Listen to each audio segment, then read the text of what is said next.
Warning: the following broadcast features thoughts, ideas, and opinions you might find offensive. If you're easily angered, insulted, hurt, provoked, outraged, or annoyed, the following may offend you. The views expressed in this show are solely those of the individuals providing them and do not reflect the opinions of YouTube or Google. So please, don't flag this video.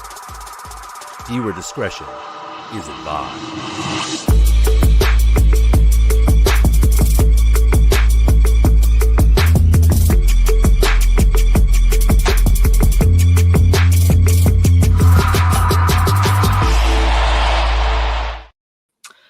Hello. You go. Hello. Hey guys. Hey friends. Hello. What's up? Oh, there we are. Hey, is this? Hey. Hey. Oh, thank you, Civic. Maybe I forgot to do that. Hey guys. Everyone is so excited to talk about it. I'm sweating already. Welcome to Does This Offend You if this is your first time here. This is our 74th episode. 74th. If I remember that correctly. We've been doing this for years. This is Vicky, Nightmare Maven. All the links is down below for her socials. And together we do this show alternating whose channel it's on. We pick two films. Usually horror, sometimes, skirting around.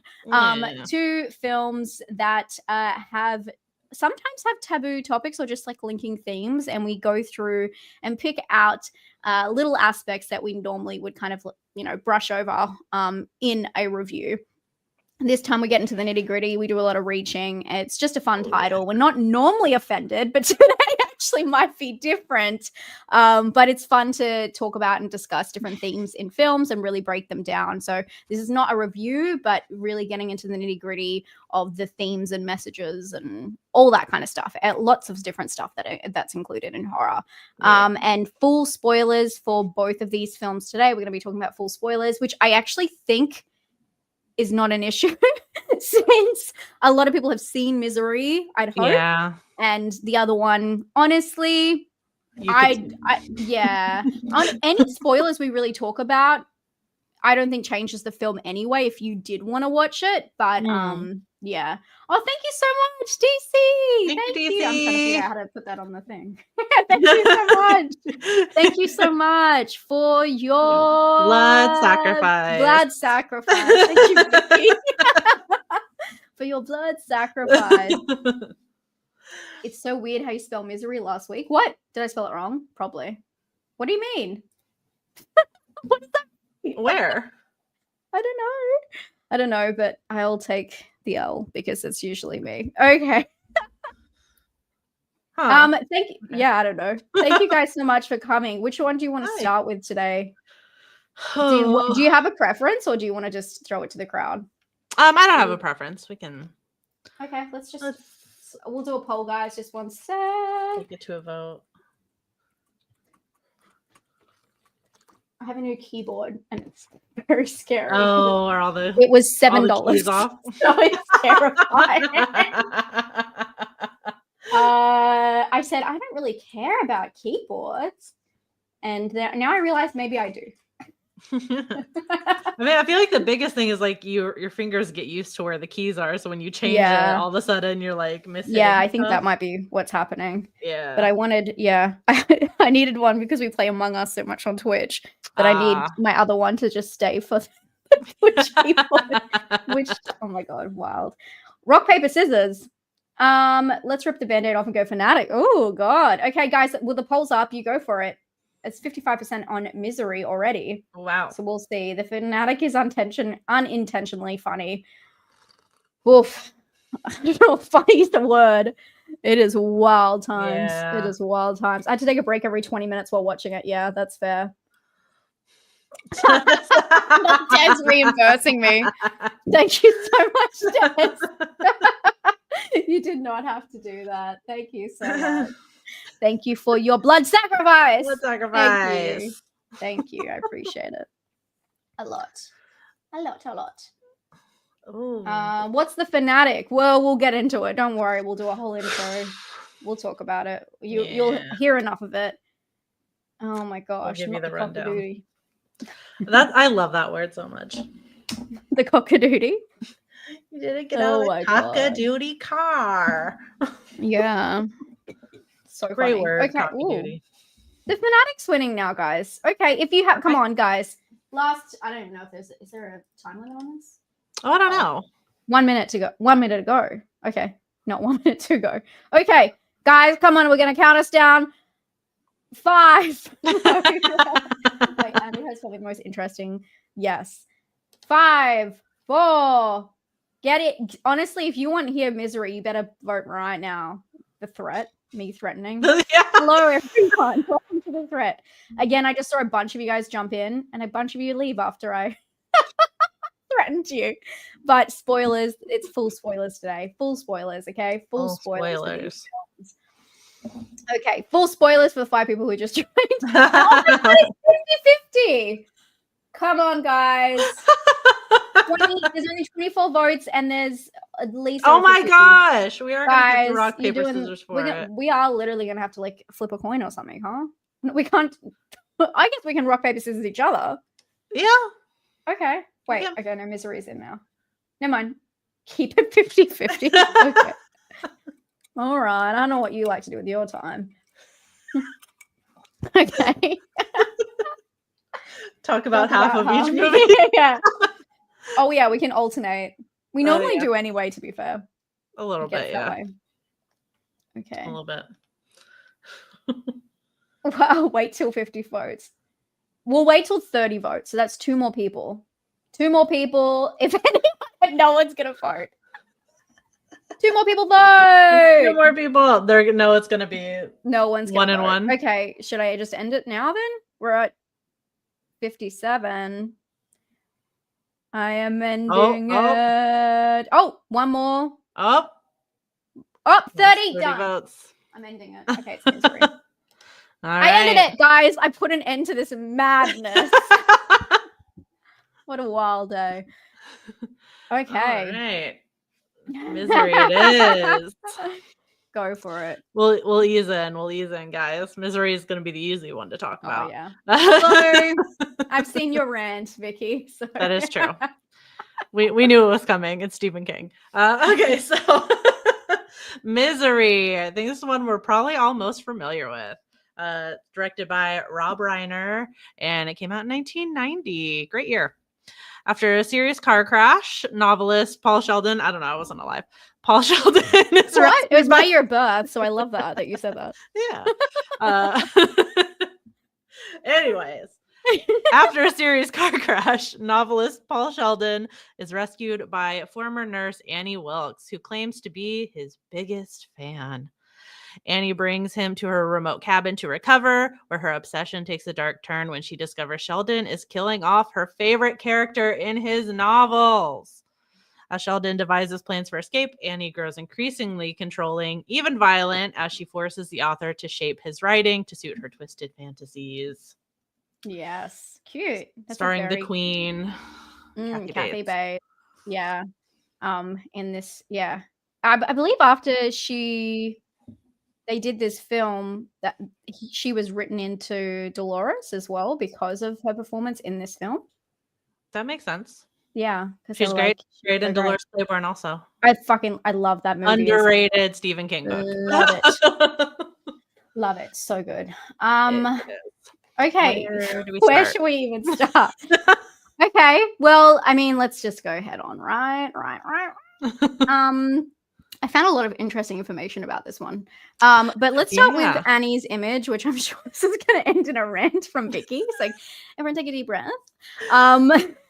Which is a very, it's a good point. I mean, you make a point that people see coming.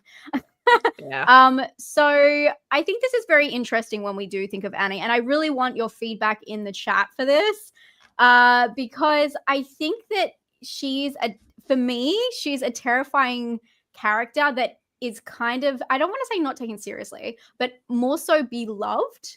Like, she's very beloved by everybody. Like, we're all like, yes, queen, go off. And I find it's like a very interesting image for a villain who literally, when you go through the film, obviously you find out that she was taken to court and accused of killing infants.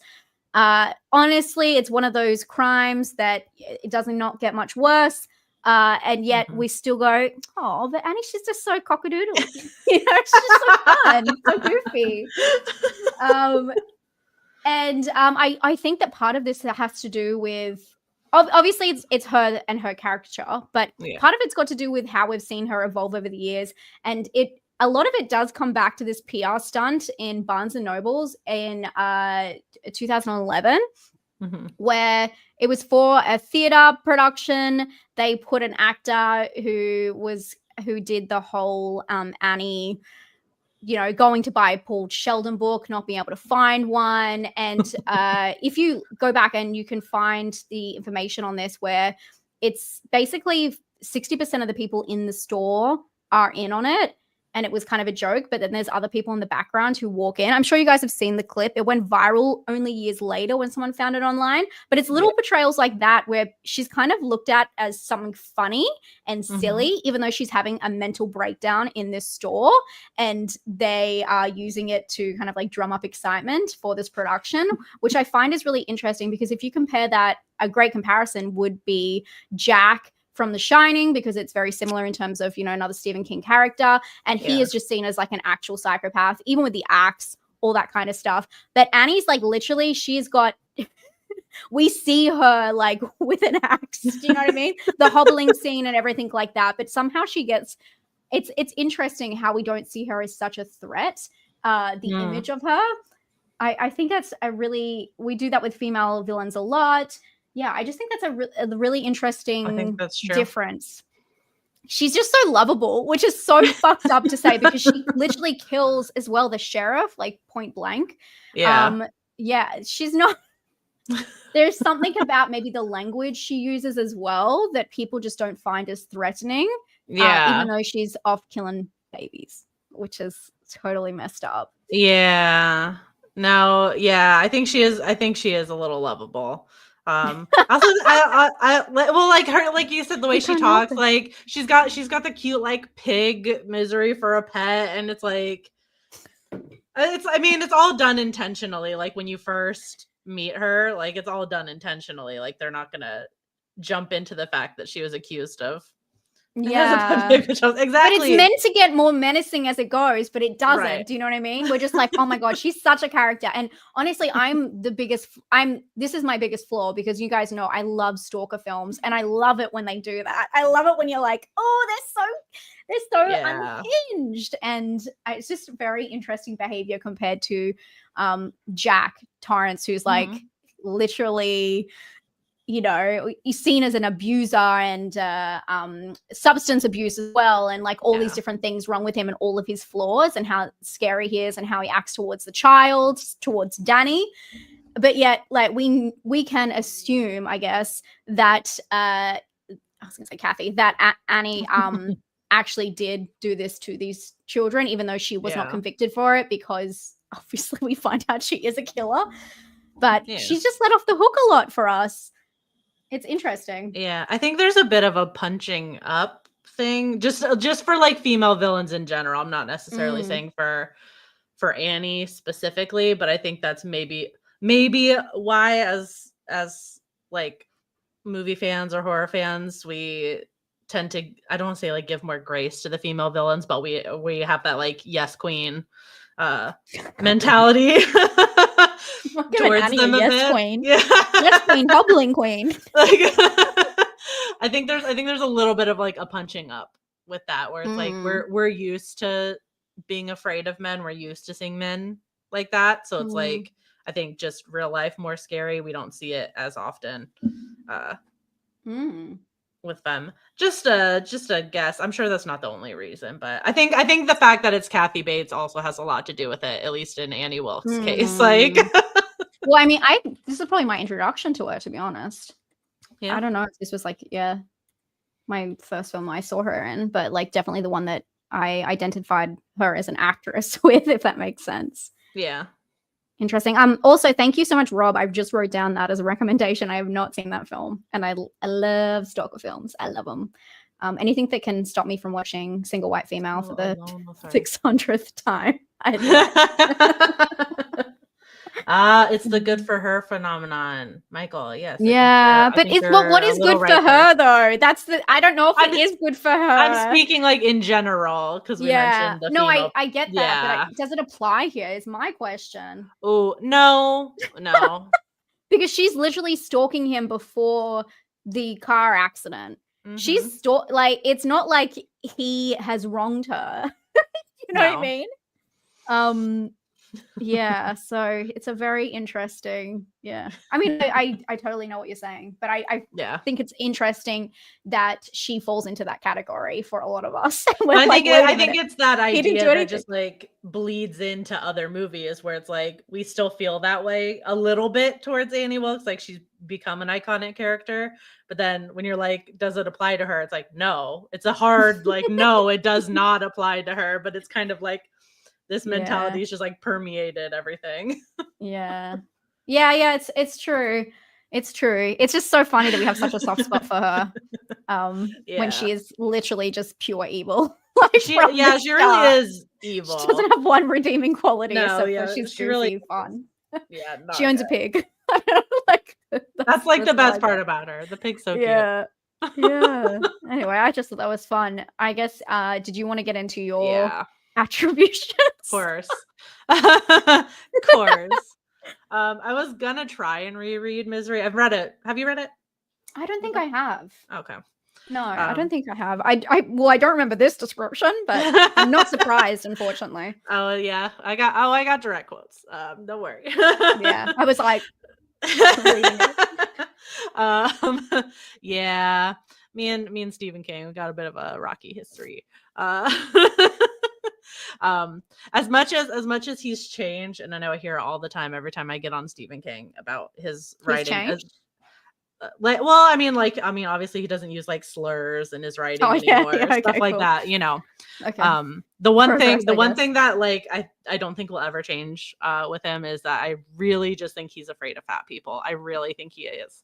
And I think Stephen King uses this in his in like what makes Annie so unsettling when we first meet her, like in the book. I think the perception of Annie would be so totally different if she were like conventionally attractive. You know what I mean? Yeah. 100%. Yeah. And then you get shittier parts of the audience of a male audience that would be like, well, if she was like, if it was, I don't know, I'm trying to think of like anybody else that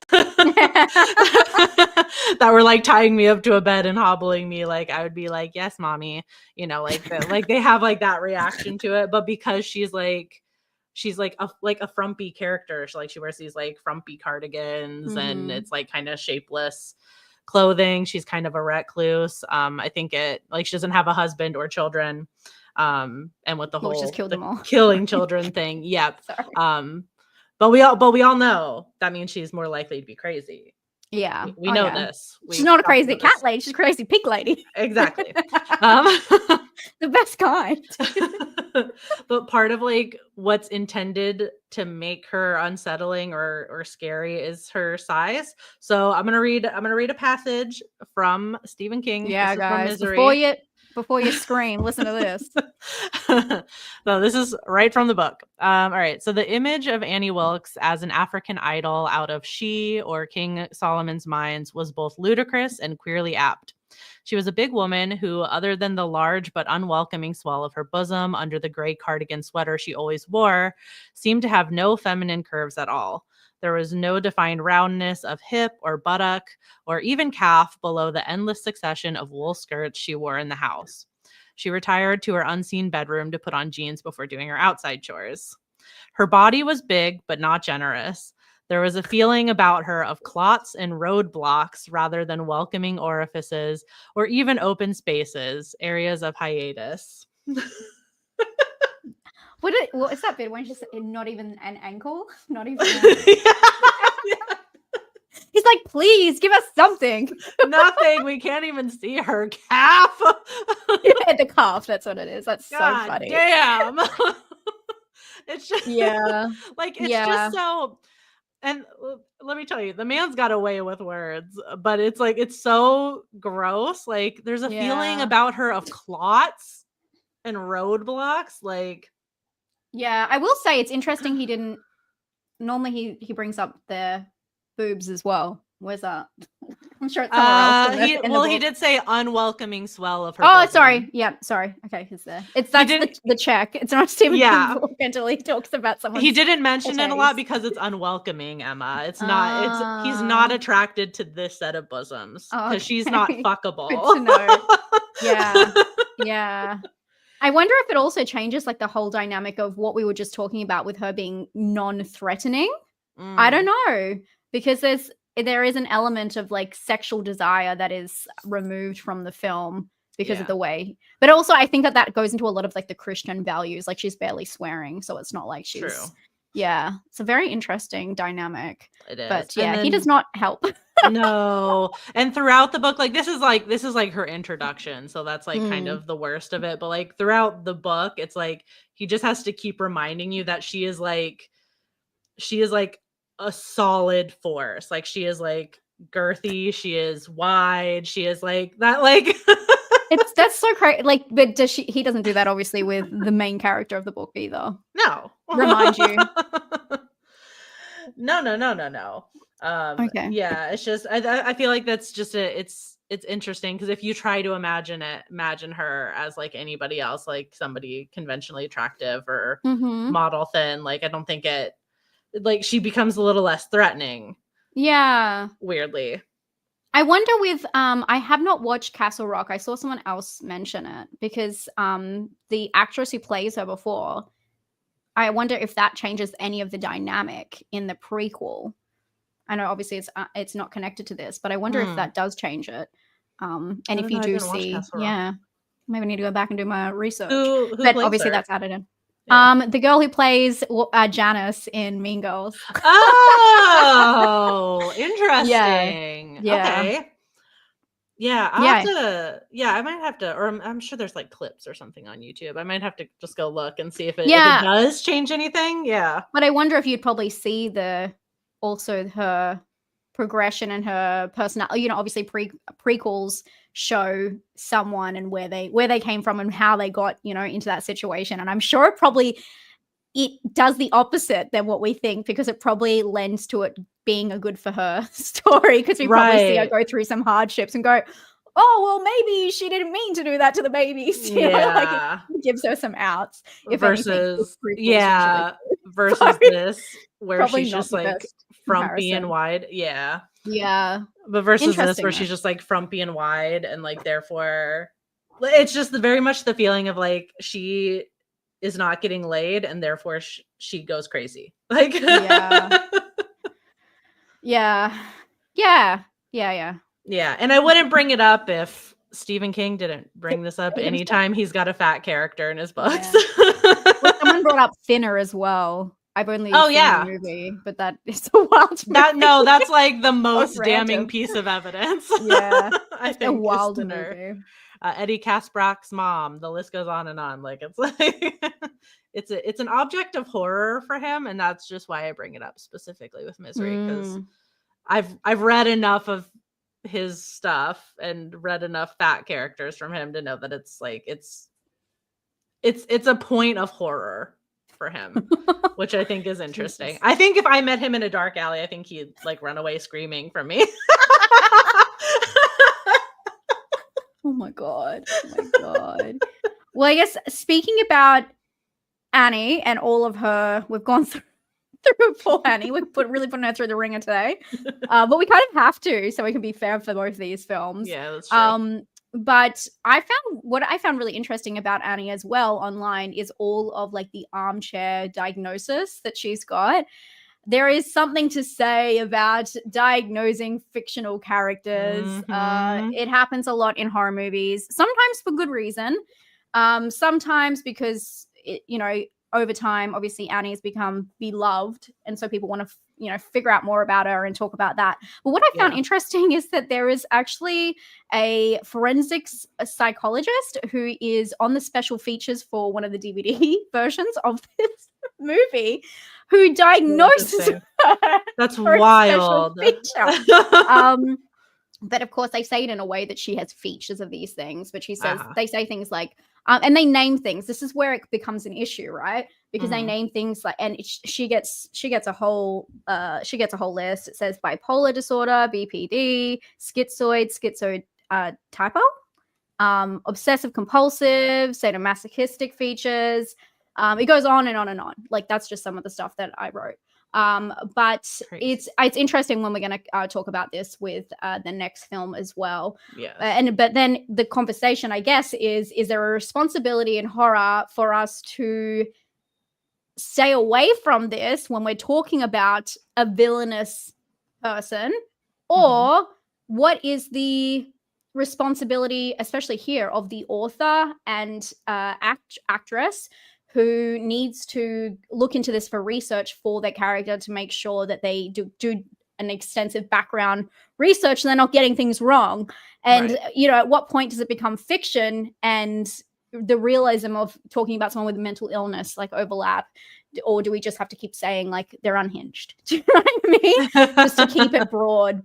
Yeah. This is what happens when we dive in and we like keep, scratching, trying to find everything out about these characters. And when we're talking about, especially if we're going into her background with Castle Rock, I'm sure all of this would have to be researched and put in. So it's a very interesting and I sometimes like dangerous line to tread, especially when they're a threat in the film, whether they have a diagnosis that as well, people who are watching, there's a huge percentage probably have, and how they portray that as them being a villain, which we'll definitely get into the next one. But it's very interesting that they actually diagnose her. That's wild. Features. That's a wild thing to do. I would, and I don't know that this is fact or not, but I would just think from like, I guess it was, it's like, it's 1990. So it's like the, like mental health, like talking about it publicly it's not the same as it is now. So I guess we have to take that into account, but I feel like from like, just like a PR standpoint or a legal standpoint, they would, that's my only guess as to maybe like why they never seem to like fully diagnose somebody, be like, yes, this character has this. That's just my guess. So that's wild to me that they would like add a special feature, like, let's diagnose her and list off all these things. Yeah. I mean, I feel like they have to do it for character research, though. You would have to. Sure. But I could see like a lawyer being like, well, but don't say that you're doing that because because they're thinking about, well, then somebody could get offended that they're being portrayed this way. And I'd say that's more PR for sure. But no. I definitely think that's why people skirt around things, and we'll again talk about that in the next one. But Wilson, thank you so much. I have not seen the Lifetime ripoff Lighthouse. I would stay away from the Fanatic as well, Wilson. We watched it, so you don't have to. I had to watch it. That was the second time I watched it. Anyway, thank you so much, Wilson. Love you. Thank you. Yeah, so I just thought it was interesting. I didn't think that was going to come out of this film. Do you have anything else on that? Instead of me just yapping. Oh, I just had go on. I was going to say I just had a few notes, her differences in the book. Just a few things. Because we were, I guess, talking about like her seeming not so violent or as or kind of unassuming, and then she does these horrific things. It's actually a little bit worse in the book. I found that to be like that was one where it's like I feel like the book and the movie are really close, like for the most part, like not a lot has changed. They took out a lot of the violence, weirdly, for like such a violent movie. And I find it interesting because like the hobbling scene is such an intense moment. It's one that people talk about like literally all the time. It's horribly violent. And I kind of have to actually agree. Jamie down there, hobbling is almost worse, I think. They somehow make it more violent, which is crazy, but in the book she cuts off one of his feet. So she doesn't hobble him, she just fully like cuts off one of his feet. And I think somebody can correct me, I think she cuts off his thumb at one point, and I can't remember if that's before or after the foot, but she does cut off one of his fingers. And then she also, the cop, she runs over him with a lawnmower. So random. Like, yeah, definitely random. Like, like weirdly, just like hugely violent, like bloody things that she does. Was that set in the? It's still set in the dead of winter. What's they doing with a lawnmower? I can't remember because I've read the book. Well, but I mean, by the time that the cop starts coming around, like the snow's kind of started to, dissipate a little bit. But I mean, Sorry, questions. I mean, it's an isolated farmhouse. I feel like, she's gonna kill him with the lawnmower. What's he gonna do? Get back up and be like, hey, you're not gonna get away with this. Yeah. Wow, that is wild. It was wild. Yeah. Just interesting. But then they somehow made it more violent with the hobbling scene. Yeah. Oh, definitely more memorable. Definitely more memorable. But maybe because it's visual. I don't know. I guess, yeah. I don't know. Yeah. It's awful. Interesting to know that, though. Oh, thank you, Rob. Yeah, she cuts off his thumb and puts it on a birthday cake. Oh, wow. I knew she cut off like a finger.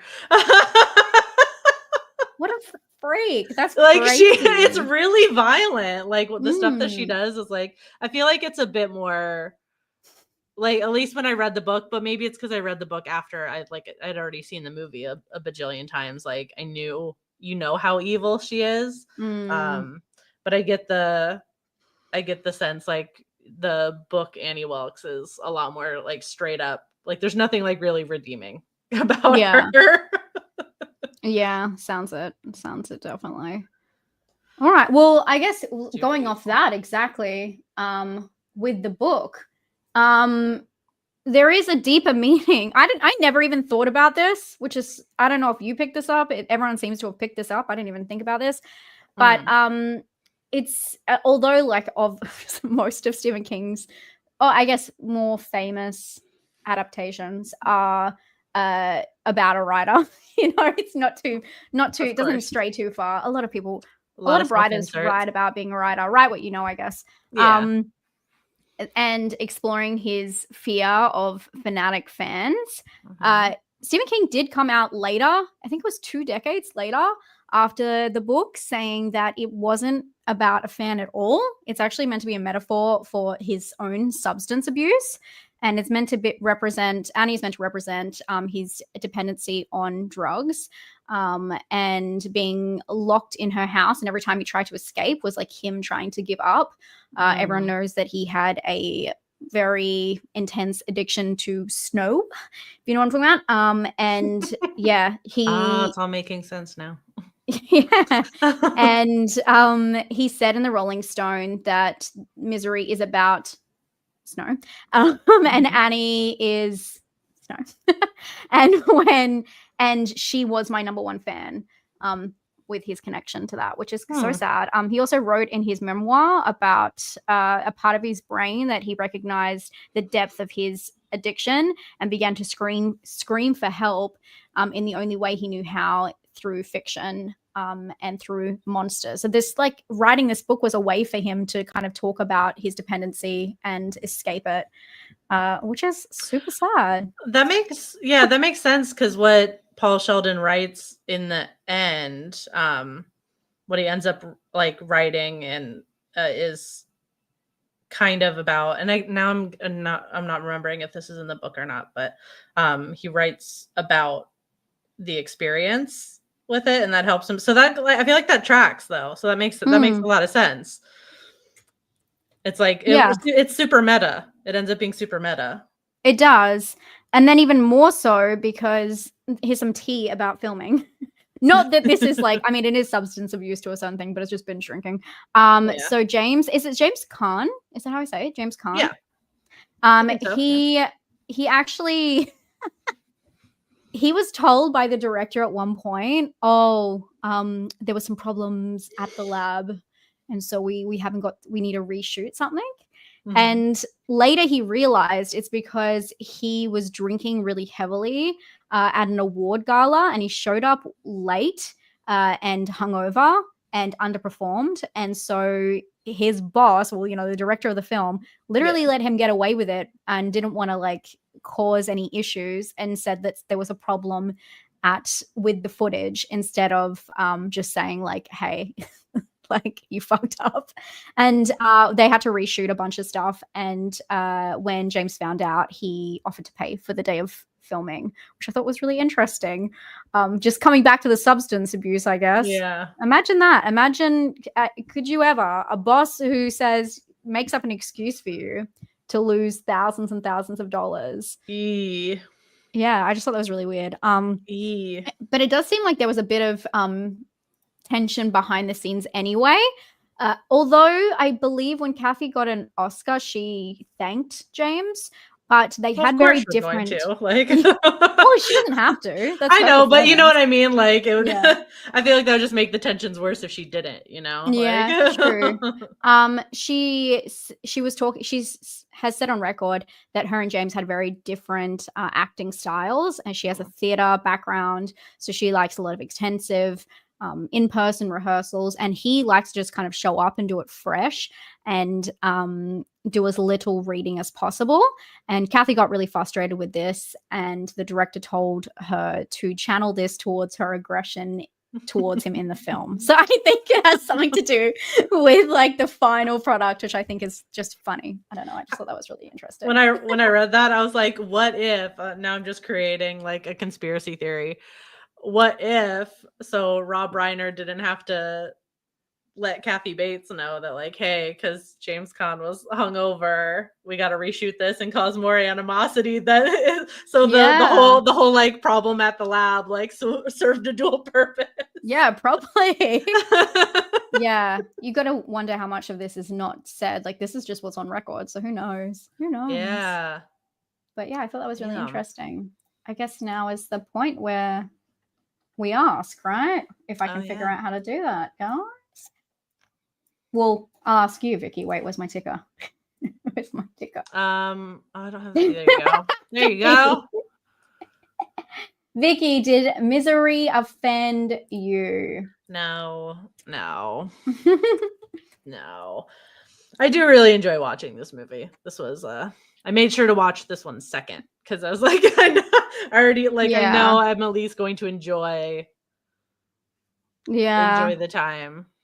I honestly didn't pick up as much watching it as I usually do with films, like pointing out little things and getting into the nitty-gritty, because I guess it is a pretty straightforward film. Yeah. And like you said, that's probably why it's very similar to the book, because it's all set one location. Well, most of it's set one location. Yeah. So yeah. Yeah. Oh gosh. Oh, I was just about to do that. Thank you, whoever took care of that. I'm trying to just the spamming A's. Yeah, that's all right. Someone's got a bad keyboard as well. Not offensive, but for the fact he didn't get out of the cock-a-doodly car. He didn't get out of the cock-a-doodly car. Oh my god, that's so funny. Yeah. No, I didn't find it offensive at all either. I think it's I love this movie. It's such a fun. We just love her. You have to admit it. She's evil, but we love her. Yeah, I do. I do. I adore her. She would hate me though, but I think she'd hate any of us because we're not Paul Sheldon. Oh yes, that's true. Oh my gosh. I don't think any of us stand a chance. No, definitely not. All right, guys, it's here. Oh boy. Get ready. Right. We're doing it. Oh my god. All right, the Fanatic. Get ready, guys. Everyone take a deep breath. This is just the summary, like direct from Google, which I'm going to read because I think it also is kind of important just to hear how this movie is being sold to people too. Oh, like okay, good. Like just like setting you up, I guess, if you're Mhm. somebody who hadn't seen it or Yeah. whatever. All right, so The Fanatic came out in 2019, directed by Fred Durst. I know. That poor Fred Durst. Why do you do that? I don't know. So we're following Moose. Moose is a rabid movie fan who's obsessed with his favorite celebrity action hero, Hunter Dunbar. When cheated out of his opportunity to meet Hunter, Moose gets help from a photographer who knows how to find celebrity homes. When Moose's actions begin to take a darker turn, Dunbar soon finds himself at the mercy of his increasingly dangerous stalker. So that's like, I feel like anybody going into the movie, that's how you're being set up already. A rabid movie fan, like these words to describe rabid, increasingly dangerous. I just think I think that's important right before we go into a movie about this topic. Where do you want to start? You know what? Let's just start at the start because, okay. Obviously, I'm going to say very simply, the portrayal of someone on the spectrum in this film is severely misguided, and there's a lot to break down, but we're also trying to make sense of something that doesn't make any sense. So let's say that. This film is horrendous for inclusion. And honestly, I think it's great that it bombed because it set Hollywood back so many years. But let's talk about the start because literally the first line, like how can you care about a character when the first line of this film, which also makes it tonally strange from the start, is I guess the first line that Moose says, which is a couple minutes into the film, says, "I can't talk too long, I need to poo." So what kind of tonal setup are we doing for this character? You know, and if you've seen the film, you know that it moves I don't know if that's meant to be a laugh. I don't know what that's meant to be doing, especially it's a lot. The portrayal isn't just offensive. It just makes no sense to the story at all. The fact that they made this a horror movie, is just one of the many flaws. But if they really wanted to do a story about the complexities in the relationship between stalkers and fans, just that. Doing it as a horror movie, they're already trying to find a villain and paint it a certain way. But obviously the film has a dangerous and misleading portrayal of autistic people, people on the spectrum, and depicts violence and that they're incapable of respecting boundaries. It's but I also back with the horror stuff, I also wrote down that it's wild because they also put in there, I mean, I'm going to be jumping all over the place. It's wild because they also put in there that Moose pretending to be Jason Voorhees at one point when Dunbar is tied to the bed. So there's like, they want to have like, think about the opening line that we were talking about, like I need to poo, and then that, like it's just like this wild, I don't know what they're trying to do with the tone. They're trying to be silly, goofy, funny, but then also completely dangerous and misleading, and it's just awful. It's so hard to watch.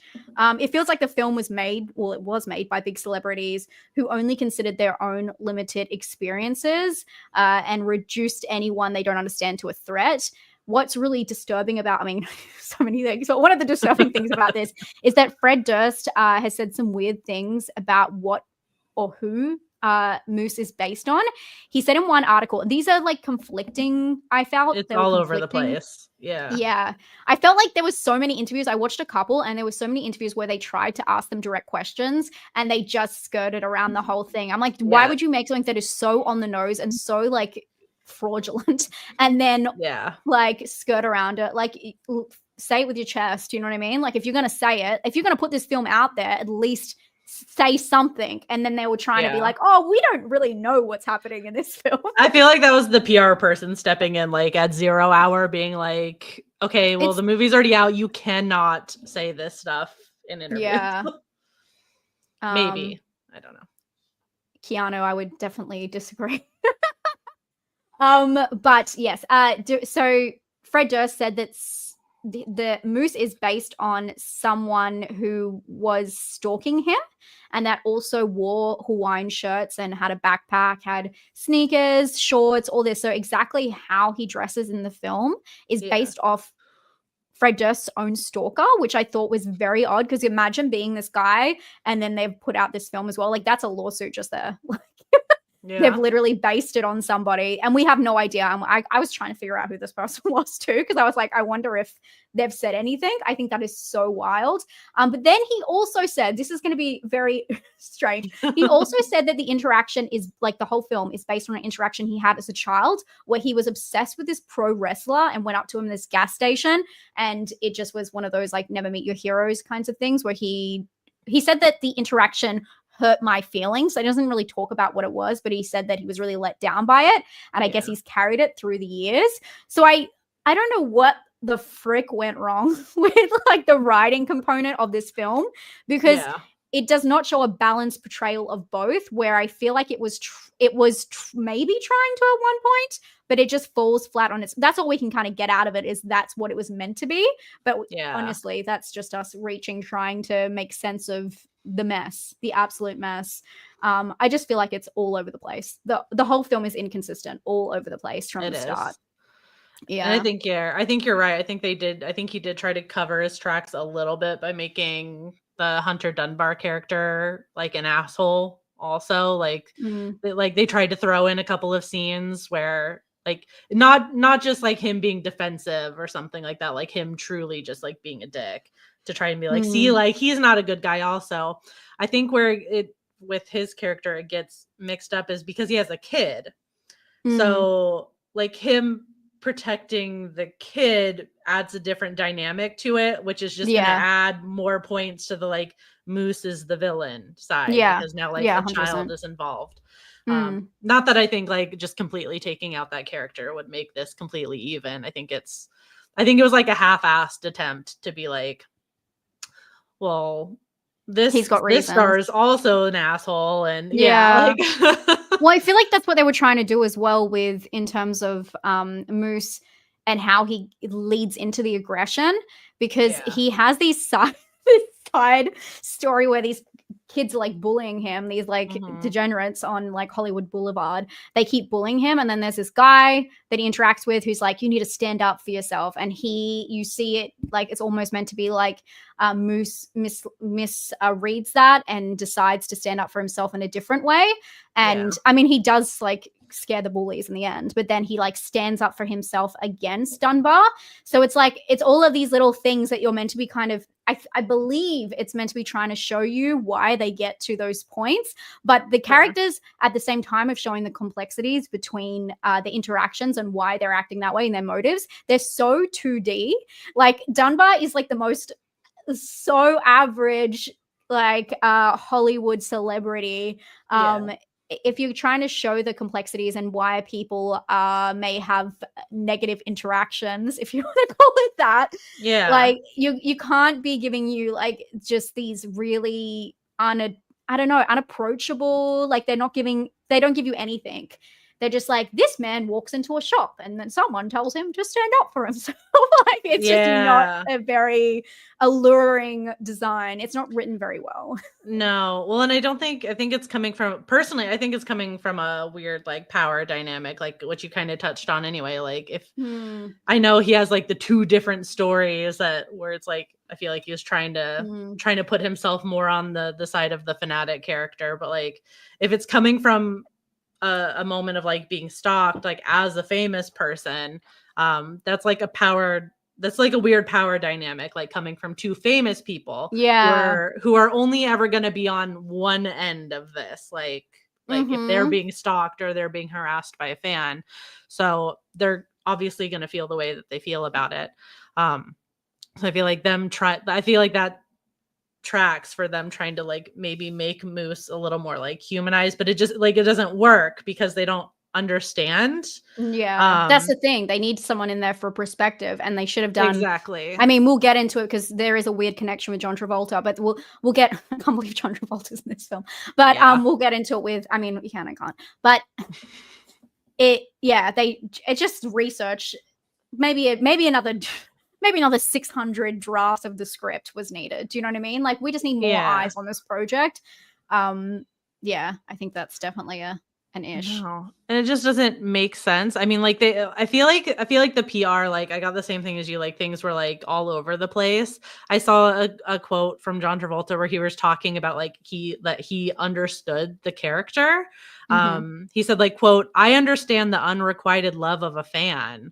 Like, dude, you're a massive movie star. Like that doesn't mean like he can't be a fan of somebody, but I'm like, there's like you've been so long on one side of this game, like you don't understand that.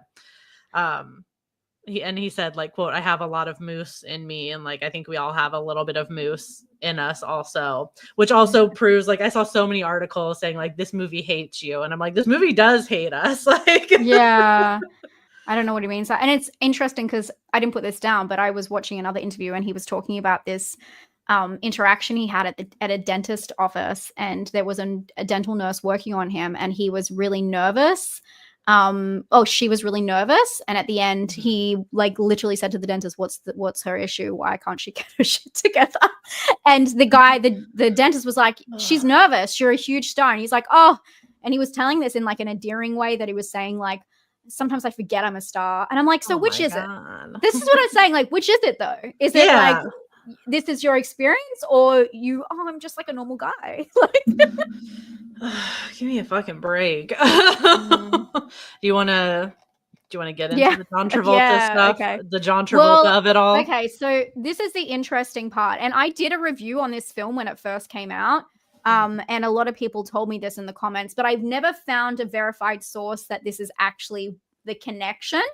But the character of Moose was written for John Travolta. They were going to, Fred Durst and John Travolta wanted to work on a film for years. And this is the first kind of script that they agreed on together, where someone said that he was a producer. That's probably why. But the strange thing is that with the portrayal of someone on the spectrum, John Travolta's late son was on the spectrum. And many reports say that that's why he wanted to act in the film, and that it's based on his son, which is wild. And that's why I was trying to verify that. And I really can't, but a lot of people say that. It says it on, I know this is just IMDb, but it says it on that trivia. It says it on a lot of other places that it's based on his son. And a lot of people said that in my comments too, which other reviews and people analyzing the film have said that that's why it's such a detailed portrayal that he uses for Moose. Very interesting, but again, can't verify that is true. So all alleged, but a lot of people have said that. But in another interview, it's all over the place, because in another interview, Travolta says that Moose is, quote, on some kind of spectrum, but then in the next sentence calls him a man-child. He says, like, I'm playing a man-child. This is in an interview with Heather Caitlin, if you guys want to look it up. But if he's attached to the character and he has all this love for the character, he has a very weird way of saying that, especially to call him a man-child. Like, I just think that that's really weird. Especially if it's it's super fucking offensive is what it is. Like, yeah, it's a very strange one. Yeah, there's a lot of like really concerning things I feel like that he said about playing this character, and then at least having some instances where at the very least it's like it's kind of common knowledge with people who are aware of this movie that he based it off of his late son. I saw in an interview, he said, I just thought there was like, just knowing the history behind it makes this comment really fucking weird. He said, character acting is an escape from who you think you are. You get a relief from not being you. That's exciting to me. That's why I was able to approach this with confidence. His world is so filled with illusion, delusion, and fantasy that he was fun, like that he was fun to play.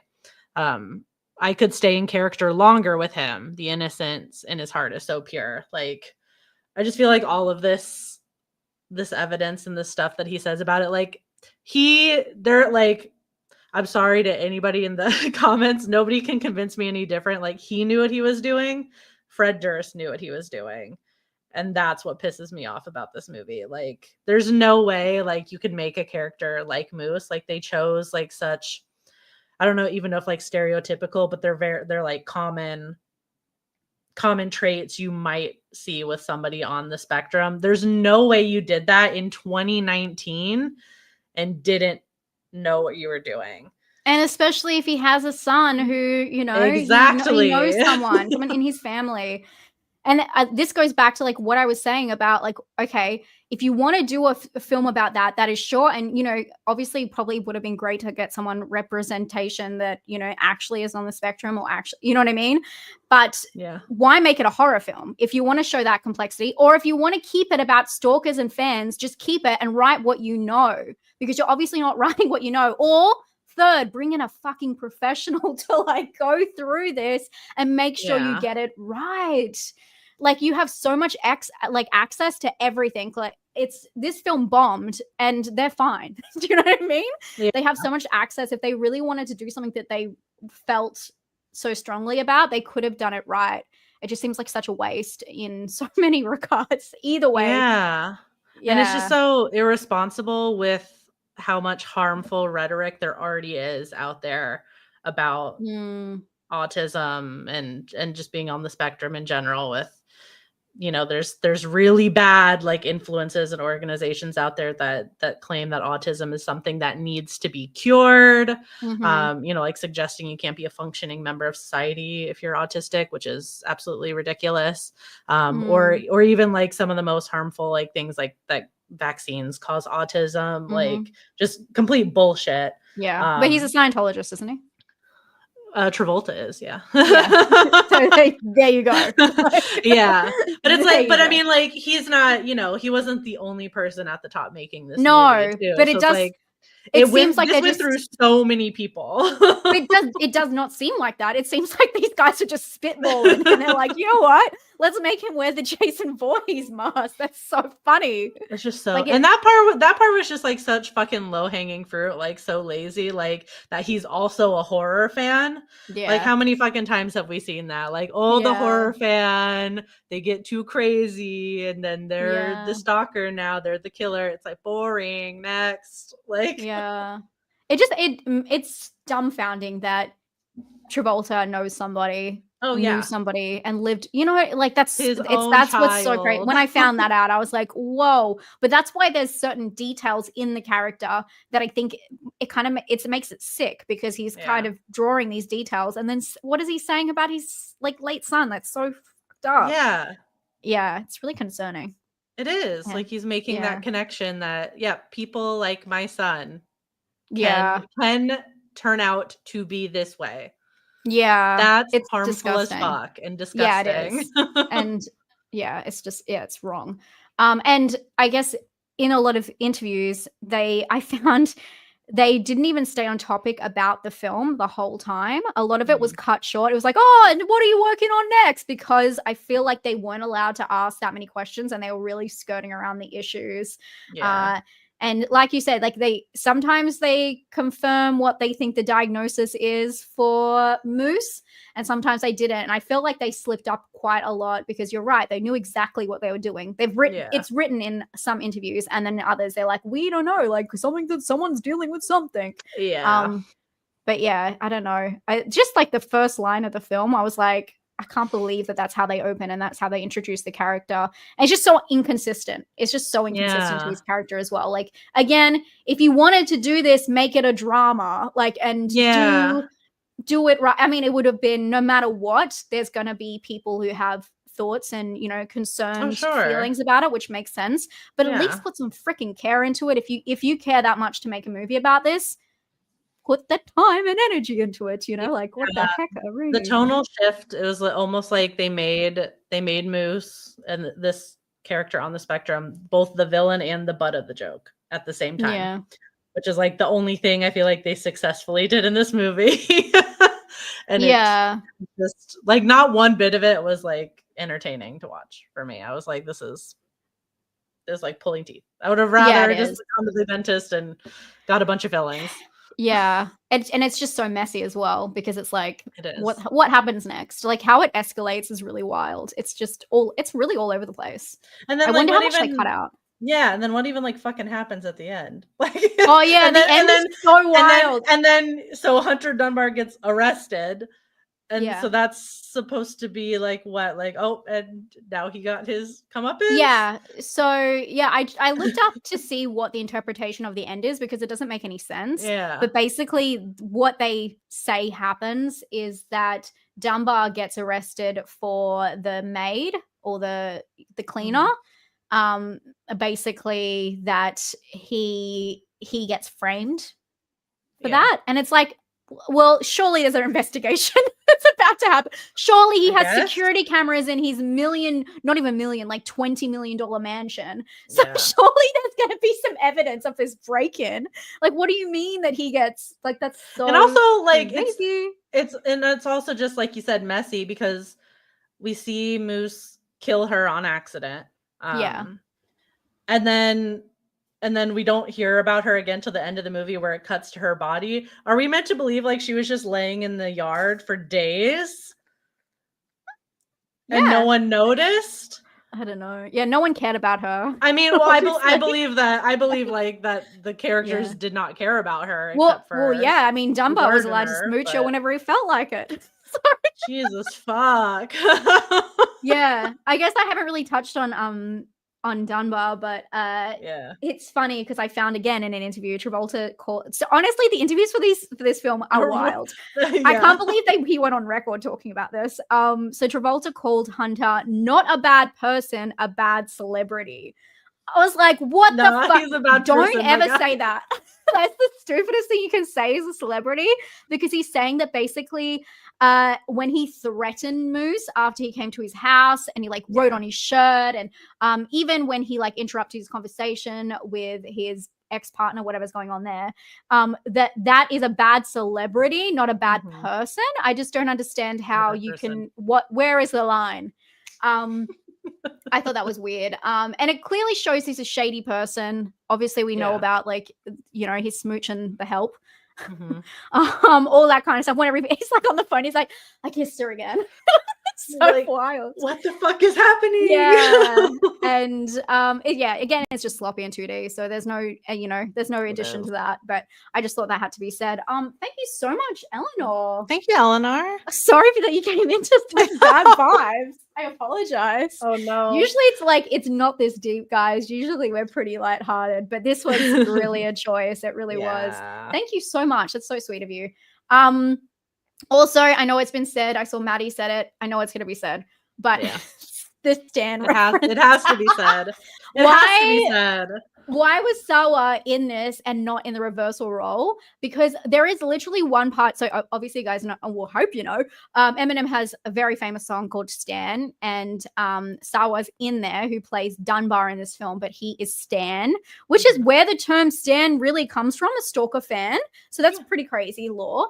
But it is about him writing to Eminem and wanting to look like him. And like he, at one point he's like, I can't believe you didn't sign I'm sure you guys know the lyrics off by heart, but he's like, I can't believe you like didn't sign my autograph. I waited for ages out there. You should have, all that kind of stuff. No, go ahead. Bars. No, I'm good. I do not need that. But obviously it's just so interesting because the roles are flipped, but Sawa's still in there.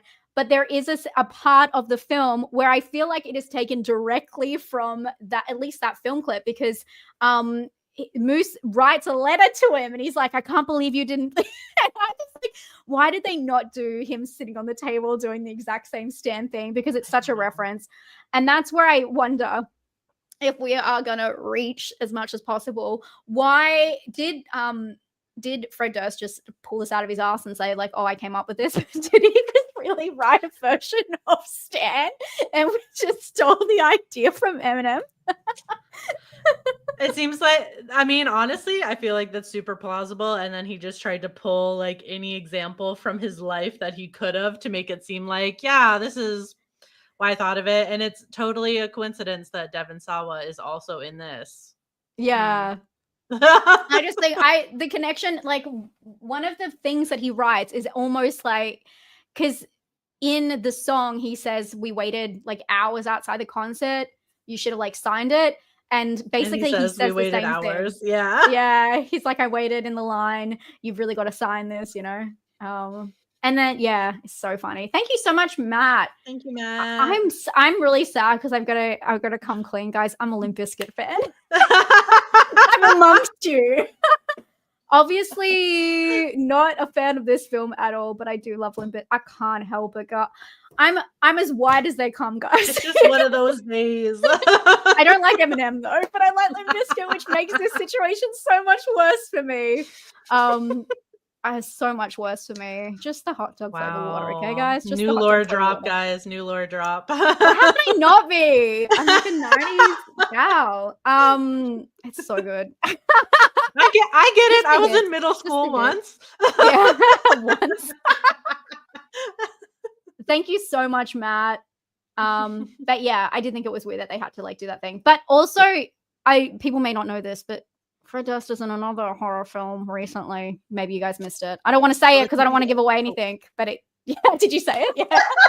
It was such a cool reveal for people like me. Yeah. Right, you but I call it. Not Eleanor. Eleanor's single white femaling me. I love it. My bad. in the comments. Oh no. While Des is canceling me. Oh wait, yeah. But yeah, wild times to be alive, and yeah, it's a very. I don't want to say this is a complicated film at all. It's not. It's not. It's just messy as hell, and it's more so the backstory of it is like. I don't think complicated, but just again messy. Like it doesn't make any sense, and it's not consistent. It's about as consistent as the characters. So yeah. Michael, you're so funny. You kill me. Oh god. So, do we have anything else? Did you have anything else? No. How did we get through that? I actually think that was pretty amazing. We got through that. So yeah. Not us. I think we're all. Yeah, I'm gonna put up a poll for you guys as well. God, it was a rough watch, so I do apologize. Yeah, that sucked. Who actually watched it? I want to know that as well. True. I'm gonna add an option for that. Didn't watch it. That's probably good. That's probably good. Good option to add. Yeah, I don't know that I am in the camp that could say I'm offended by it, but this movie did piss me off. I'll say that. Yeah, that's true. I can't really speak for people, but I think it's offensive. I think it is an offensive film for many people, and I can see why. Personally, it offended me by wasting my time. That it did offend me. Yeah. Yes. Sound off poll. Yeah. Anyone? Yes. There's a poll up. 50% didn't watch it. And you know what? We gave them all the information they needed, and probably more than they wanted about it. Yeah. Anyway, so. Yeah. Honestly, it's one of those things that what happens is the whole progression of it is so bizarre that. It feels like you're almost watching a trailer. Do you know what I mean? You get that much information out of the characters. Yeah. So I don't think you're missing much. You can still go watch it. I don't think it changes anything. Yeah. Oh, yes. Oh, you didn't watch it, Des? Des, what do you mean? You didn't do your homework? Thank you so much. Sorry for companioning you again, Des. What does that mean? You don't like companioning. No, because when you said Fred Durst was in another horror movie, and then before you said you weren't gonna say it, I started to say it. I accidentally shared a tidbit of companion that was in the trailer. Yeah, but I didn't know that Des hadn't seen the trailer. Rip to the goat. Yeah. So I didn't spoil or anything beyond that, but it was an accident. Yeah. And I feel real bad about it. They did that to themselves, guys. Yeah. Yes. It's a lot. Yep. It's a lot. You're 1,000% correct. You really should have.